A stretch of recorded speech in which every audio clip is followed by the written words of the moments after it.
ચલો ગાંધીનગરના નારા સાથે ખેડૂતો પોતાના ગામથી ગાંધીનગર આવવા માટે તો નીકળ્યા હતા। એ ટ્રેક્ટર રેલીની શરૂઆત પણ કરવામાં આવી હતી અને અલગ અલગ જગ્યાએથી કોક દક્ષિણ ગુજરાતથી આવ્યું હતું, કોક ઉત્તર ગુજરાતથી આવ્યું હતું, કોક સૌરાષ્ટ્રથી આવ્યું હતું, કોક કચ્છથી આવ્યું હતું। 2 દિવસ તો તે લોકોને અહીંયા પહોંચતા થયા જ્યાં શાંતિપુરા સર્કલ પાસે ટ્રેક્ટર રેલી ભેગી થવાની હતી અને ત્યાંથી પછી એ ટ્રેક્ટર રેલી ગાંધીનગર તરફ જવાની હતી। ગાંધીનગર પહોંચે એ પહેલા જ ખેડૂતોની આ ટ્રેક્ટર રેલી ઓગણજ પાસે રોકી દેવામાં આવી। એક તરફ ખેડૂતોના ટ્રેક્ટર હતા, બીજી તરફ જેસીબી હતું પોલીસનું।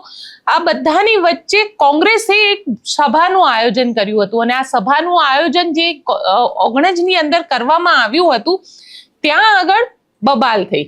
બબાલ એ થઈ કે અમુક ખેડૂતો એવા આવ્યા કે જેમના દ્વારા કહેવામાં આવ્યું કે તમે અમને ગાંધીનગર જવાની વાત કરી હતી અને ગાંધીનગર ન લઈ જઈને અમારી સાથે દગો કર્યો છે। પાલ આંબલિયાને એવું કહેવામાં આવ્યું અને પરિસ્થિતિ એ ઉદ્ભવી કે પાલ આંબલિયાની આંખમાં આંસુ પણ આવી ગયા હતા।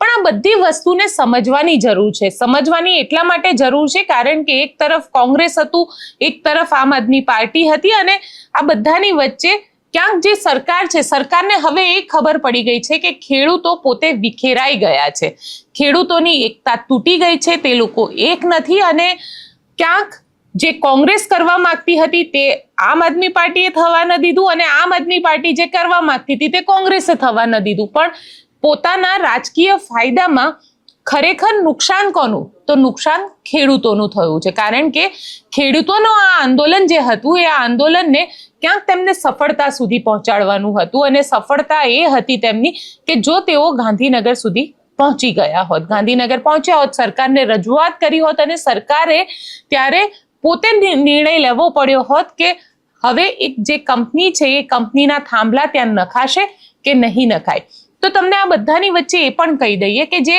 સરકારી કામકાજ છે કે સરકારી બાબુઓ છે એમના માટે તો કદાચ આ એક રાહતનો જ શ્વાસ હશે કે ખેડૂતોમાં અંદર જ ભાગલા પડી ગયા।